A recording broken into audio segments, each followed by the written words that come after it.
Welcome to Rashmi's रसोई।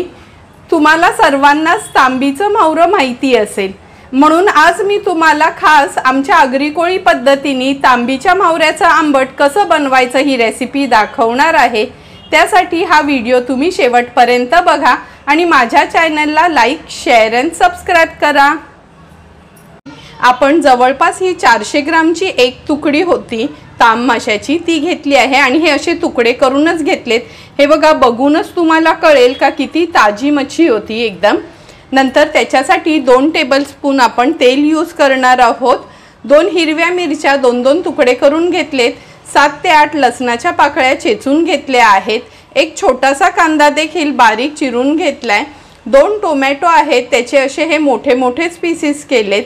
नंतर हा चिंचेचा कोळ आहे, चमचाभर चिंच आपण पाण्यात भिजत ठेवली आणि त्याचा कोळ तयार केलाय। या आमटासाठी किंवा या कालवणासाठी वाटण आपण हे सुकं खोबऱ्याचं वाटण तयार करणार आहोत। सुकं खोबरं खिसून भाजून घेतलंय। 7 ते 8 लसणाच्या पाकळ्या, आल्याचा तुकडा, पाणी न घालता नेहमीप्रमाणेच हे असं वाटण आपण तयार करून घेतलंय। 1 चमचा हळद, 2 चमचे हा घरचा आगरी कोळी मसाला, चवीप्रमाणे मीठ आणि गार्निशिंगसाठी आपण कोथिंबीर यूज करणार आहोत। एका बाजूला गॅसवर आपण पातेलं गरम करत ठेवलंय आणि दुसऱ्या बाजूला हे तांबीचं मावरं आहे ना, हे स्वच्छ धुवून घेऊया। आणि कधी कधी खवलं पण साफ काढलेली नसतात, त्यामुळे चेक करून घ्यायचे, त्याची खवलं पण काढून घेणार आहोत। हे बघा, मावरं पण स्वच्छ धुवून घेतले। आता लगेचच याचा आंबट बनवायला सुरुवात करूया। गॅसवर आपण हे एक पातेलं गरम करत ठेवलं आहे। 2 टेबलस्पून एवढं तेल घेणार आहोत आपण। पातेलं अगोदरच गरम करून घेतलेलं, त्यामुळे तेल पण छान गरम झालंय। आता फोडणीला मिरच्या आणि लसूण घालणार आहोत। मिरची आणि लसूण थोडंसं तेलावर परतून घ्यायचं आहे। परतून झालं की अगदी हा छोटासाच कांदा घेतलाय आपण, हा ऍड करूया। कांदा पण शिजवून घ्यायचा आहे। गॅसची फ्लेम लो करते मी कांदा शिजवताना।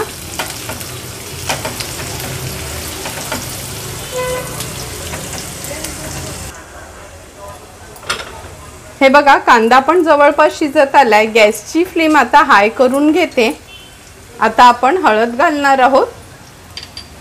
नंतर हा घरचाच आगरी कोळी मसाला आहे, 2 चमचे आहे। हा मसाला जर तुमच्याकडे नसेल तर तुम्ही लाल मिरची पावडर आणि एक अर्धा चमचा गरम मसाला वापरू शकता। आमच्या ह्या आगरी कोळी मसाल्यात सर्व प्रकारचे गरम मसाले ऑलरेडी असतात, म्हणून मी वरून गरम मसाला ॲड करत नाही। हळद आणि मसाला तेलावर छान परतून घेतला की हे सुकं खोबऱ्याचं जे वाटण आहे ते घालणार आहोत। अगदी मूठभरच वाटण घेतलं, कारण का आम्ही आगरी कोळी लोक मच्छीच्या कालवणात खूप सारं वाटण नाही वापरत। कधी कधी गावी तर बिना वाटणाचंच कालवण केलं जातं, खूपदा अगदी खूप कमी वेळाच वाटण वापरलं जातं। आता वाटण देखील छान आपल्याला परतून घ्यायचं आहे। आता ह्याच्यामध्ये आपण गरजेप्रमाणे पाणी ॲड करणार आहोत।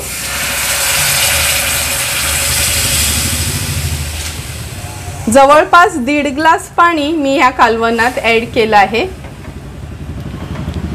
व्यवस्थित मिक्स करून घेते। आता ह्याच्यामध्ये हा जो चिंचेचा कोळ आपण तयार केलेला तो ॲड करूया। अगदी चमचाभरच चिंच घेतली आहे, कारण का टोमॅटो पण वापरणार आहोत म्हणून। आणि 2 छोटे टोमॅटो होते, हे बघा असे मोठे मोठे पीसेस करून घेतले, ते ॲड करते। आता कालवणाला थोडी उकळी येऊ द्यायची आहे। तुम्ही बघू शकता आपल्या ह्या आमटाला पण उकळी आली आहे। आता ह्याच्यामध्ये हे तांबीचं मावरं सोडूया। तुम्ही विचार करत असाल का ताई, आंबट म्हणजे काय म्हणतात? आमच्या कोळी भाषेत आपण कालवणाला आंबट म्हणतो, म्हणून मी नेहमी असं आमटाला असं शब्द वापरते। एक एक करून सर्व तुकड्या ह्या उकाळ्यावर सोडते। कधी पण मच्छी असली ना, अशी ही उकाळ्यावरच सोडायची, म्हणजे ना त्याचा खळला होत नाही, अगदी व्यवस्थित मच्छी शिजली जाते। हे मावरं ॲड केलं का थोडंसं असं अलगद हाताने त्याला मिक्स करून घ्यायचं आहे।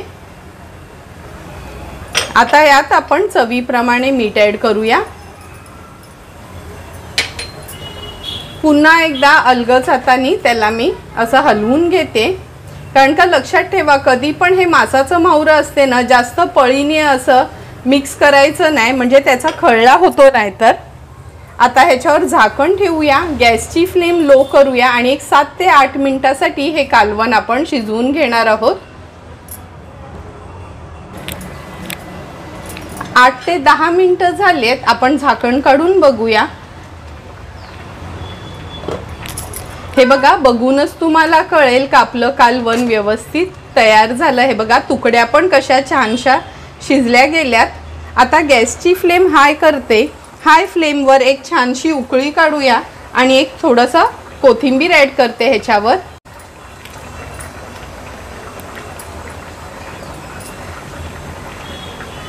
हाय फ्लेमवर तुम्ही बघू शकता आपल्या ह्या तांबीच्या आमटाला छान उकळी पण आली आहे। आता गॅसची फ्लेम स्विच ऑफ करूया आणि हे तयार झालेलं तांबीचं आंबट आपण सर्विंग बोलमध्ये सर्व करणार आहोत।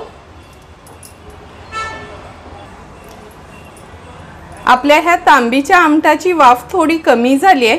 आता आपण हे तयार झालेलं आंबट ह्या सर्विंग बोलमध्ये सर्व करणार आहोत। जेवढी ही मच्छी दिसायला छान असते, तेवढीच ही मच्छी टेस्टला पण खूप छान लागते। तुम्हाला पण जर मी बनवलेलं हे तांबीच्या आमट्याचा व्हिडिओ आवडला असेल तर नक्की तुम्ही पण माझ्या पद्धतीने हे तांबीचं आंबट किंवा तांबीचं कालवण घरी ट्राय करा आणि मला कमेंट करून सांगा की तुम्ही बनवलेलं हे तांबीचं कालवण कसं झालं ते। जर तुम्हाला मी बनवलेल्या ह्या तांबीच्या कालवणाचा व्हिडिओ आवडला असेल तर नक्की माझ्या चॅनलला तुम्ही लाईक, शेअर अँड सबस्क्राईब करा। Thank you for watching my video.